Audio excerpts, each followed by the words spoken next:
Habari ya sasa, karibuni katika channel yetu Kilele cha Ufahamu, inayoongozwa na mimi mwanafunzi wenu Alhabibi Yahya, nikizungumza kutokea viunga vya Dar es Salaam, Tanzania.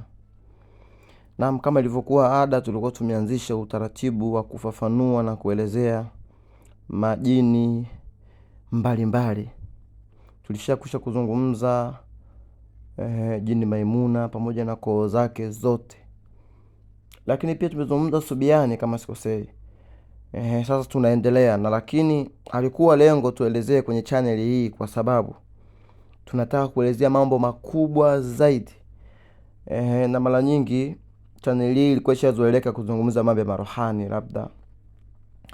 Japokuwa hakuna mambo makubwa yanazidi mambo ya marohani, lakini ilipendeza kuwa na channel nyingine, lakini kule tukawa tuna vikwazo. Kwa hiyo tukawa tumeweza kusimama.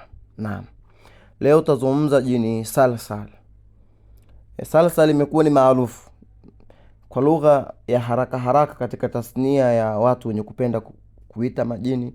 Tunasema amekuwa ni jini wa bei rahisi, bei nyepesi. Kila mmoja anataka kumuita jini Salsal.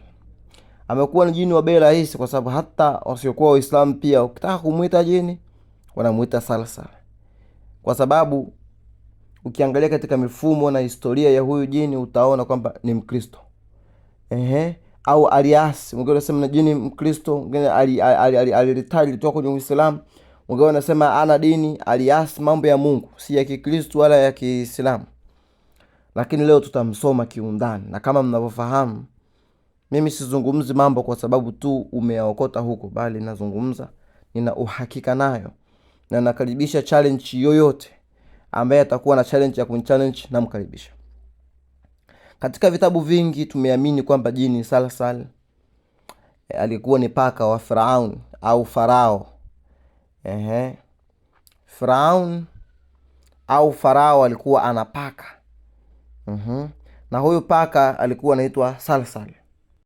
Na Firaun au Farao alikuwa akimtumia au kumtuma huyu Salsal kwa mambo mbalimbali, katika mambo mbalimbali ambayo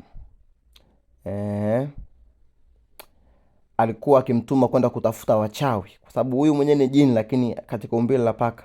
Wachawi wa pale Misri, Farao Firaun alikuwa akimtumia huyu kwenda kutafuta, lakini pia wachawi wa Kiisraeli, lakini pia na mambo mengine kama hayo. Lakini huyu Salsal si kwamba alikuwa ni jini mkuu, bali alikuwa ni katika vibaraka wa majini. Na ukiangalia historia utaona huyu Salsal alikuwa ni kibaraka wa jini Maimuna Abanuh, nadhani ambaye ni mtawala wa siku ya Jumamosi. Nilimzungumzia, ukienda kuangalia ile video ya jini Maimuna utaona nimemzungumzia. Kwa hiyo huyu alikuwa ni kibaraka, ni miongoni mwa vibaraka wa Maimuna Abanuh. Sasa ukitaka kuelewa nguvu alizokuwa nazo Maimuna Abanuh na kazi zake, utaenda kule kuangalia kwenye ile video ya jini Maimuna, iko hapa hapa. Sasa ambaye huyu Maimuna Abanuh ni mfalme mwenye nguvu, lakini pia ni katika majini hatari sana. Lakini ukiangalia katika asiri, mmoja kati ya watumwa wa Nabii Suleiman alikuwa pia ni huyu Maimuna Abanuh. Na huyu Maimuna Abanuh alikuwa akimtawalisha huyu Salsal kupewa maagizo kwa Nabii Suleiman. Lakini ulifika wakati akaasi huyu Salsal na kupinga kutii amri za Nabii Suleiman, ndipo malaika Jibrili kwa idhini ya Allah akamchoma. Hivyo akawa anamtii kwa lazima kwa zile amri ambazo anapewa na Nabii Suleiman. Kwa hiyo ni jini mwenye nguvu, na unaweza kumtumia na kumtuma katika kazi yoyote, iwe kazi nzuri au mbaya. Ijapokuwa watu wanasema ni jini wa Kikristo, ambapo jini huyu ukiangalia historia yake, jini huyu pamoja na umbo, jini huyu mara nyingi ukimuita huja kwa sura ya paka ambaye ni mweusi.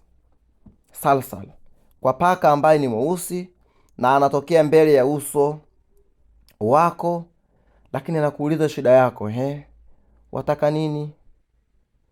Lakini pindi unapoamua kumuita jini huyu, unatakiwa ujiandae kiakili, kimwili, kisaikolojia na kihisia, kwani pindi afikapo hufika akiwa katika umbo la paka mdogo mweusi, na atakuja hadi atakaa karibu kabisa na wewe, na mtakuwa mkitazamana kana kwamba umemuita mtoto kuja kukusikiza.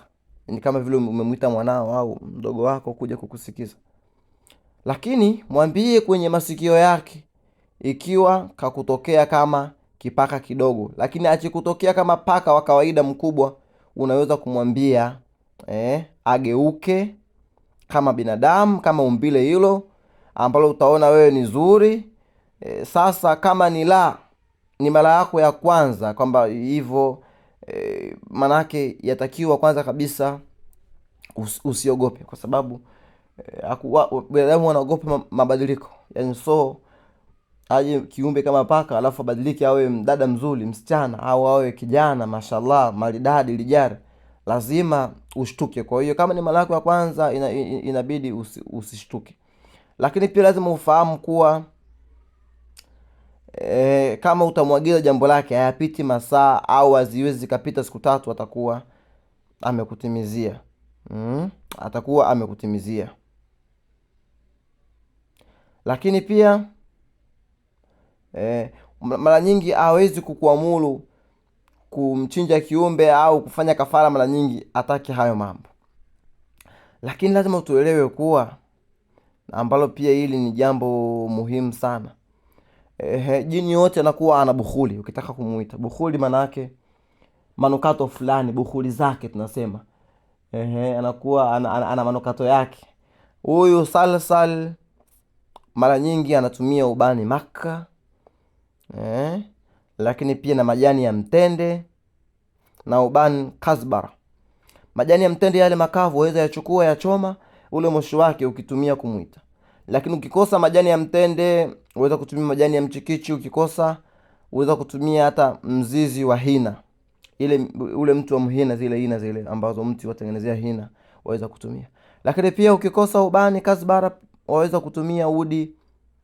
Kuna udi unaitwa udi nad au nadia, watumia kuchoma kwenye moto. Lakini tuangalie jinsi ya kumuita. Nadhani walimu wamekuwa wengi sana, lakini tuangalie ile kitu ya usahihi. Hakika huyu jini shughuli yake kumuita inafanywa siku ya Jumamosi, kwa sababu utawala wake umetokana na Maimuna abanuh, au katika saa ya Satan, katika siku yoyote. Hasa nadhani darasa za Satan, darasa za hizi saa za tiba nishazitoa hapo kwenye, sijui kama huwa mnasoma na kuzikalili au mnasoma tu mwasikiza, kwa sababu hivyo ukitaka darasa zinazozungumzia saa ya Satan ni hipi, saa ya nini ni hipi, utapata hapo, yani zohar. Lakini subiri wakati ambao watu wengi watakuwa tayari wamejipumzisha, wamelala, maanake usiku wenye utulivu. Lakini kama kwenu wanalala mapema, basi unaweza kufanya wakati huo wamelala. Kama upo peke yako, basi unaweza kufanya wakati hakuna vurugu nyingi huko nje, mabaya yamefungwa, mavurugu, madangulo, masoko yamefungwa, maduka. Na ukitaka kumuita, sema hivi ili aweze kutokea na uweze kuzungumza naye. Utasema, tusikilizani hapa, salsal akmash lash, salsal akmash lash, mara 3 kwa siku moja, au unaweza kusema mara 1000 kwa siku 3. Kwa hiyo unataka kusema mara 3000 hapo hapo umekaa, usizidishe usipunguze. Au ukasema leo 1000, kesho 1000, kesho kutwa 1000. Na ikiwa unahitaji jambo lifanyike haraka, au hapo maana yake ni vizuri useme mara 3000 per day, afu ukamaliza. Lakini wengi hutenganisha haya majina matatu, lakini hii ni jina moja tu ambalo siku zote tutasema unatakiwa kulitaja vizuri kwa utulivu. Lakini jinsi ya kutaja, utataja katika mfumo huu hapa, huu salsal. Salsal manake utasema mara 3 salsal mara 3, akmashlash hivyo, salsal mara 3, akmashlash mara 1. Kwa hiyo tuangalie sasa matumizi ambapo waweza kumtumia huyu salasal. Naomba ifahamike kwamba ukimwita kiumbe huyu waweza kukusaidia katika kulipiza kisasi kwa maadui zako, kukutoa jela au kumtoa mtu gerezani hata kama amehukumiwa kunyongwa. Kuna watu hawana yakini, utasema haiwezekani. Wewe hujapita kwenye ya mapito, waache waliopita watakusimulia au waulize. Lakini pia kukurejeshea wale ambao unawapenda, haijalishi kama mtu hakupendi, atakupenda tu, na pia hata kama kakukimbia atarudi tu, na unaweza kushinda jackpot, mambo ya kamari haya na masala mengine kama hayo. Mambo ya shari na kheri yeye anayafanya, mtajuana kwa Mungu. Lakini kufahamu aliyepotea amekwenda wapi, aliyekufa amekufa kwa kifo gani. Lakini pia unaweza kumtumia kuua yoyote au kumpoteza mtu, ikiwa tu huyo mtu anataka afe. Lakini jiangalie usije kufa mwenyewe, kama ambaye unataka kumuua ana kinga zake. Unataka kuja kumuua mtu kumbe ana kinga zake, afu wewe ni mweupe, waweza kufa mwenyewe. Mimi sifundishi watu mkaue watu, sifundishi mkaloge mkaibe vitu. Nia yangu njema na Allah shahidi.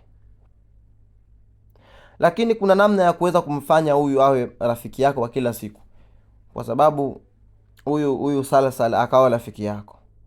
Kwanza ni kutaja hayo majina mara 3,000 kwa siku moja, na kila siku usiku kwa muda wa siku 3 atatokea. Utaita kama kana kwamba ni wito wa, yani hivi ni sal akmash lash lash, sal akmash lash lash, sal akmash lash lash, sal akmash lash lash. Allahu akbar. Sasa kwa kusema hivi yategemeana na utayari wako. Anaweza kutokea siku hiyo hiyo hapo hapo au baada ya siku 3. Ila kama utajo wa kuiba, kama mtu yaani kama utaji wako ni uoga, anaweza kutokea katika umbile la kutisha sana na masala mengine kama hivyo. Kwa hiyo tuangalie, waweza kumuomba pete kwa kumwambia naomba nipatie hiyo pete yako, au nipatie hizo fedha. Atakuuliza ziko wapi, mwambie wewe nipatie, sijui mwenyewe hapako utazitoa, atakupatia.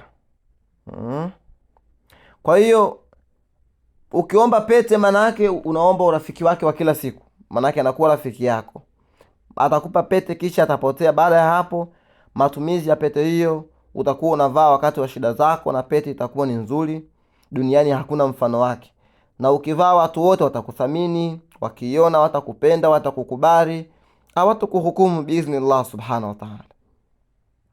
Kwa hiyo hivi ndivyo namna ya kuweza kumtumia huyu salasal. Naona watu wengi wamemzungumza, na naona hata kuna watu ambao wananiamini mimi, na wao walitamani niweze kutoa neno kuhusiana na huyu jini, au wananisikiza. Kwa hiyo nimezungumza. Kama kutakuwa kuna maswali utakomenti hapo chini, lakini namba za simu pia tutaziweka hapo inshallah kwa ajili ya msaada zaidi.